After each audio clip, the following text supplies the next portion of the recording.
Assalamualaikum warahmatullahi wabarakatuh. Assalamualaikum warahmatullahi wabarakatuh. Jamaah, oh jamaah. Alhamdulillahirabbil alamin. Allahumma sholli ala sayyidina Muhammad wa ala ali sayyidina Muhammad. Alhamdulillah kita ketemu lagi di Islam itu Indah spesial Ramadan, Masya Allah. Dan Alhamdulillah saya juga sudah bersama guru-guru saya yang spesial. Ada Ustadz Maulana, Ustadz Syam dan juga Ustadz Ahmad Ridwan, Masya Allah. Yang studionya dibawa ke sini. Yang studionya dibawa ke sini, Masya Yang Allah. tiap siang, jam berapa? Jam 13.30. Yang 13.30. tuh jamaah yang ada di rumah jangan lupa nonton juga tuh, Masya Allah. Jamaah udah sholat subuh pasti ya, udah dong, Masya Allah. Semoga puasanya lancar, semoga Allah kasih keberkahan dan Allah ampuni dosa-dosa kita, amin ya robbal alamin, Masya Allah. Namanya manusia ya, pasti gak luput dari dosa ya Ustadz Maulana Yang ya. jelas manusia tidak luput dari dosa. Pasti. Karena ada nafsunya. Ada nafsunya. Ada akal, ada nafsu. Kalau malaikat cuma akal tidak punya nafsu. Jadi peluang untuk berbuat dosa enggak. Nggak mungkin ya. Iya. Nah kalau manusia nggak luput dari dosa pasti yang bisa kita lakuin cuma introspeksi terus tobat sama Allah Subhanahu Wa Taala. Tapi Ustadz, Iya. ada yang udah tobat ngelakuin lagi dosanya. Lah kenapa Tobat bisa? lagi ngelakuin lagi dosanya Ustadz. Itu gimana tuh jamaah? Kira-kira akan diterima nggak sama Allah tobatnya? Nah akan kita bahas saja pagi hari ini. Sesuai tema kita, tobat maksiat. Apakah Allah Ta'ala terima? Masya Allah, mungkin setelah tobat akan jadi cabai ya, insya Allah cari berkah ya. Jadi nggak ngelakuin lagi dosa-dosanya. Langsung aja nih saya sudah bersama guru-guru saya, tapi untuk yang pertama izin saya mau nanya sama guru saya Ustadz Ahmad Ridwan. Siap, Bang Sony. Masya Allah. Ustadz apa kabar Ustadz? Sehat, alhamdulillah. Sehat tiap hari tayang dia. Masya Allah eksistensi bagi-bagi ilmu tetap ya mencerahkan Masya Allah. masyarakat. Masya Allah. Ustadz aku pengen nanya. Taubat sendiri itu kan menjadi pertanda bahwa Allah menghendaki kebaikan dan hidayah bagi hambanya ya Ustadz ya. Betul. Nah aku pengen tahu nih jenis-jenis taubat itu apa aja. Dan bagaimana syarat dan pelaksanaannya Ustadz Ahmad Ridwan. Masya Allah, Silakan. tabarakallah. Ya, bismillahirrahmanirrahim. Assalamualaikum warahmatullahi wabarakatuh. Waalaikumsalam warahmatullahi wabarakatuh. Alhamdulillah, wassalatu wassalamu ala rasulullah wa ba'du. Mohon izin guru-guru yang dimuliakan Allah Subhanahu Wa Taala. Kita hari ini belajar tentang taubat dan ada ungkapan di tengah masyarakat taubat.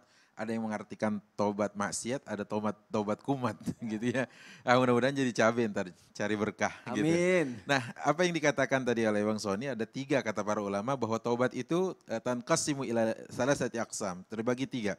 Pertama at-taubah as-sahihah, yang kedua at-taubah al-asah, yang ketiga adalah at-taubah al-fasidah. Apa itu taubat yang sahih? Taubat yang sahih yang kita tahu bahwa setelah dia melakukan maksiat, dia bertaubat. Yaktarifu dzamban, kemudian dia yatubu ilallahi bisidqin. Dia langsung bertaubat kepada Allah. Nah, yang kedua kata para ulama adalah al-asah yang lebih bagus lagi. Karena terpenuhnya syarat-syarat pertaubatan. Kemudian setelah itu dia al-azmu ala tarkihi. Dia tinggalkan semua yang telah dia lakukan. Wan nadam. Dan dia pun berusaha untuk menyesalinya. Begitu. Dia isi dengan aktivitas yang lebih baik, itu yang kedua. Dan yang ketiga adalah yang disebut dengan at-taubah al-fasidah, yang rusak. Yang rusak itu jangan-jangan ini taubat kumat, taubat maksiat. Ini yang dikatakan oleh para ulama.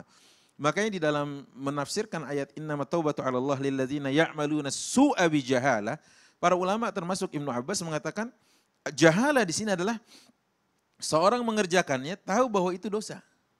Tapi dia kerjakan. Makanya la yaznibu dzamban illa wa huwa jahilun, kecuali dia pasti orang bodoh katanya. Maksudnya bodoh, dia tahu itu salah tapi dikerjain. Itu maksud dari ayat innama taubatu 'ala Allah lilladzina ya'maluna su'a bijahala. Sesungguhnya taubat yang diterima di sisi Allah adalah dari orang-orang yang mengerjakan sebuah keburukan, kemudian summa yatubuna min qarib, nanti dia taubat segera mungkin, tapi bijahalahnya ini tadi karena hal yang disebut oleh para ulama kejahilan. Jahil itu yang akhirnya membuat dia kalau menurut Ibnu Mas'ud, tidak ada di antara kita kecuali melakukan maksiat didasari kejahilan. Kecuali oleh kejahilan tadi, kebodohan. Padahal dia tahu ini haram ya, dikerjain. Padahal dia tahu ini melanggar ya, dia kerjain. Gitu. Makanya selagi dia melakukan maksiat, para ulama mengatakan itu adalah kejahilannya. Bahkan saya pernah baca dalam riwayat dari Ibnu Mas'ud, wallahu a'lam bishawab begini ya, maksudnya setiap pelanggaran maksiat yang dikerjakan oleh seorang di dalamnya ada kesyirikan kecil yang dia lakukan. Kenapa kesyirikan kecil?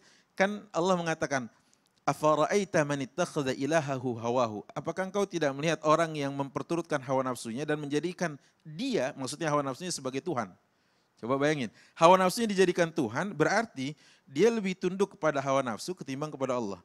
Dia lebih tunduk dan takut kepada hawa nafsu ketimbang kepada Allah. Dia lebih dengar bisikan hawa nafsu ketimbang Allah.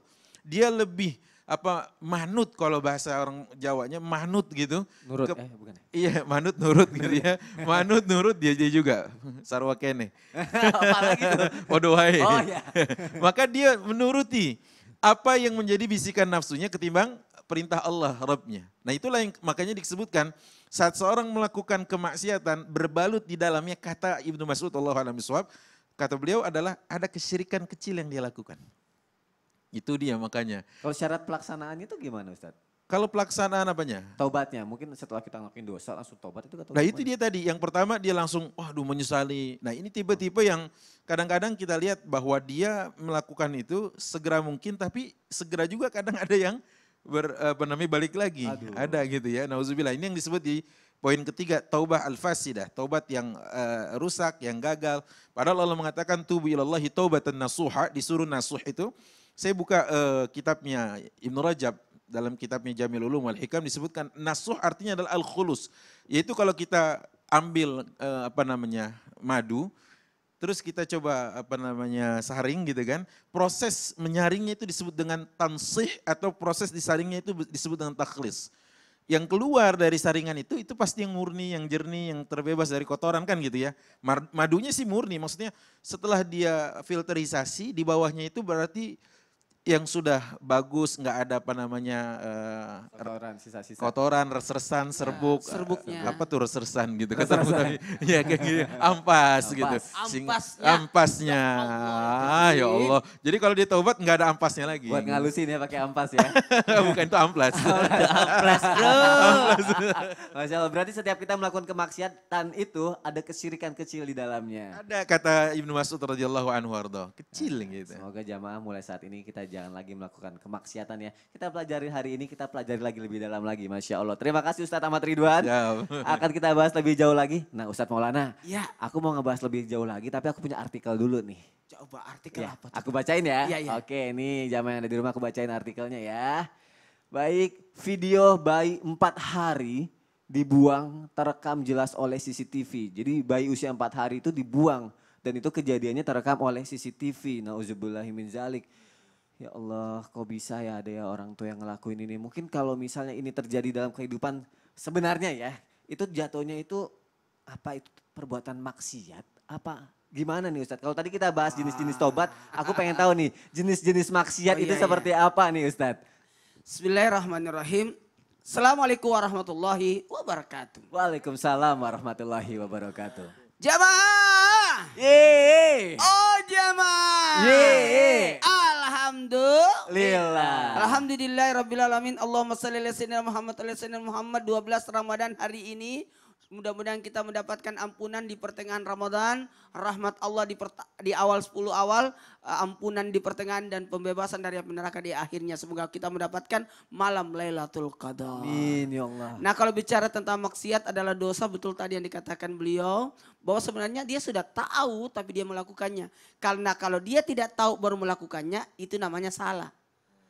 Beda ya Ustadz? Beda, salah dulu baru dosa. Ini selalu saya tekankan bahwa salah itu hanya berlaku kepada anak-anak. Kamu salah. Kita tidak berkata kamu dosa, kamu salah. Karena dia belum tahu apa-apa lalu dia melakukannya. Oh iya iya. Tapi ketika dia sudah melakukannya bukan lagi salah, tapi kategori dosa. Nah, dan mohon maaf, tapi orang yang berwenang kayak orang tua bukan lagi dosa, tapi zolim.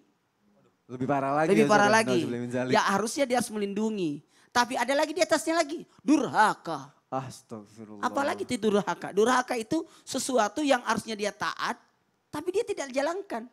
Oh. Hamba durhaka kepada Tuhannya.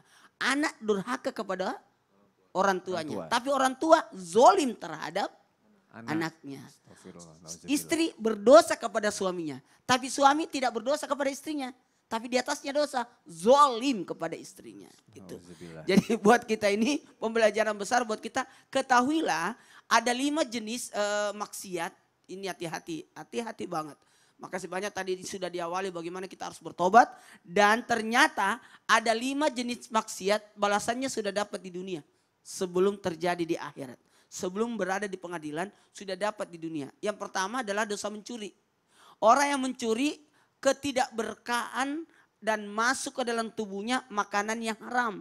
Ingat, makanan yang haram itu 40 hari baru bersih dari tubuhnya. Dan tidak ada pembersihnya kecuali apinya neraka.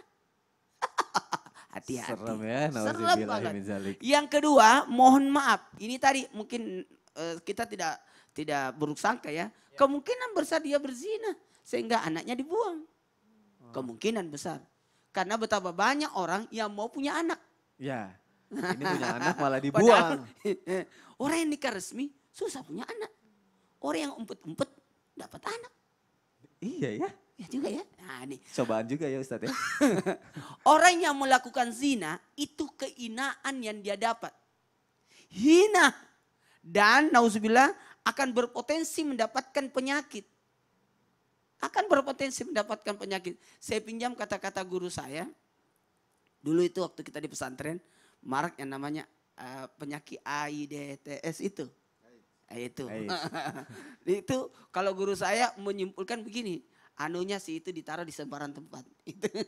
Oh, Kita diajarkan di pesantren gitu. Jadi oh iya juga ya. Jadi itu pembelajaran buat kita. Ini ucapan dari guru ke murid. ya. Sebenarnya enggak enak juga aku ngomongin. Tapi ini pembelajaran supaya anak-anak tidak melakukan. Karena orang yang melakukan zina ini merusak nasab. Merusak nasab. Berarti dia sudah menghancurkan mendapatkan siksaan di dunia. Berupa kehinaan, cahaya wajahnya hilang. Kewibawaannya hilang orang yang berzina itu. Apalagi yang ketiga durhaka kepada orang tua. Jangan tunggu di akhirat disiksa. Di dunia sudah dapat. Anunya persekotnya. Apa namanya? Balasannya. Panjarnya. DP. Sudah DP-nya dikasih di dunia. Apa itu? Buat anak yang persekot. Itu bahasa orang tua ya. Apa itu? Anak yang durhaka kepada orang tua mendapatkan kemalangan dan kecelakaan. Tidak berkah, dipendekkan umurnya. Apa artinya umur kebaikannya? Apalagi yang keempat, dosa yang langsung dapat di dunia memfitnah orang lain. Siapa yang membuka aib orang, Allah akan buka aibnya dia walaupun dia sembunyi di dalam rumahnya. Dan dipermalukan. Dan ada lagi yang kelima. Mohon izin, yang kelima adalah satu dosa lagi yang hati-hati kalau kita melakukannya adalah serakah terhadap warisan. Makanya saya senang ada acara itu jam 13.30 membahas warisan. Membahas warisan. Ada. Aku tahu banget tuh siapa ustadznya. Ya Ustaz Air sih. Karena itu adalah ilmu yang pertama diangkat tanda-tanda hari kiamat. Masya Allah. Dan itulah yang menyebabkan orang terjadi. Siapa yang rakus dengan warisan tidak akan berkah Aduh, nauzubillah min dzalik. hartanya. Tapi Ustadz sedikit aja Ustadz ya. Apa itu? Tapi dosa-dosa maksiat tadi itu akan dibalaskan di dunia juga ya pasti ya. Ini kan sudah dapat di dunia. Dari DP-nya itu ya. Deponya itu. Tapi nanti di akhirat apa Itu lagi? lebih parah lagi. Kalau saya bahas di akhirat kan yang potong tangan Aduh, lah. Yang mencuri. nauzubillah min dzalik. Anak yang durhaka sama orang tua. Dipakaikan baju api. Lalu dicambuk mulutnya dengan cambuk Aduh, berduri-duri. nauzubillah Karena min dia suka dzalik. membantah orang tuanya. Kalau diberitahukan dinasihati tapi dia suka membantah. Itu. Aduh, kalau gitu saking seremnya jangan sampai kita ngelakuin ya. Apalagi di bulan suci Ramadan ini Masya Allah. Ini saatnya untuk kita bertobat. Ini kesempatannya Masya Allah jamaah. Baik aku tanya sama Ustadz Syam sekarang. Apa itu? Tadi kita sudah membahas masalah jenis-jenis tobat sama maksiat. Nah pertanyaannya adalah gini. Ada gak sih dosa maksiat itu yang gak bakal diampunin sama Allah Subhanahu Wa Taala Ustadz Syam? Pasti ada. Pasti ada ya? Aku Allah pengen tahu kan Ustadz. mungkin orang berpikir Allah itu maha pengampun. Tapi ada enggak yang enggak diampuni sama Allah subhanahu wa Nah ta'ala? itu apa Ustadz? Aku pengen tahu. Baik. Silakan Ustadz Syam. Bismillahirrahmanirrahim. Alhamdulillahirrabbilalamin. Wassalatu wassalamu ala ashrafil anbiya wal mursalin. Sayyidina Muhammadin wa ala alihi wa sahbihi ajma'in. Asbahna wa asbahal mulku lillahi rabbil alamin. Dosa maksiat yang dilakukan manusia yang ternyata tidak diampuni oleh Allah subhanahu wa ta'ala. Para ulama mengatakan ketika engkau berbuat dosa, jangan kau pikirkan ini dosa besar atau kecil. Kenapa? Karena fikirkanlah kepada siapa engkau berbuat. Kau berbuat dosa adalah kepada Allah yang maha besar. Jadi bukan karena dosanya kecil, tapi kita melakukannya kepada zat yang maha besar yaitu Allah subhanahu wa ta'ala. Maka dosa pertama yang tidak diampuni oleh Allah subhanahu wa ta'ala. Inna Allah la yaghfiru an yushraka bihi wa yaghfiru ma duna dhalik. ويغفر ما دون ذلك لمن يشاء ومن يشرك بالله فقد افترى إثما عظيما.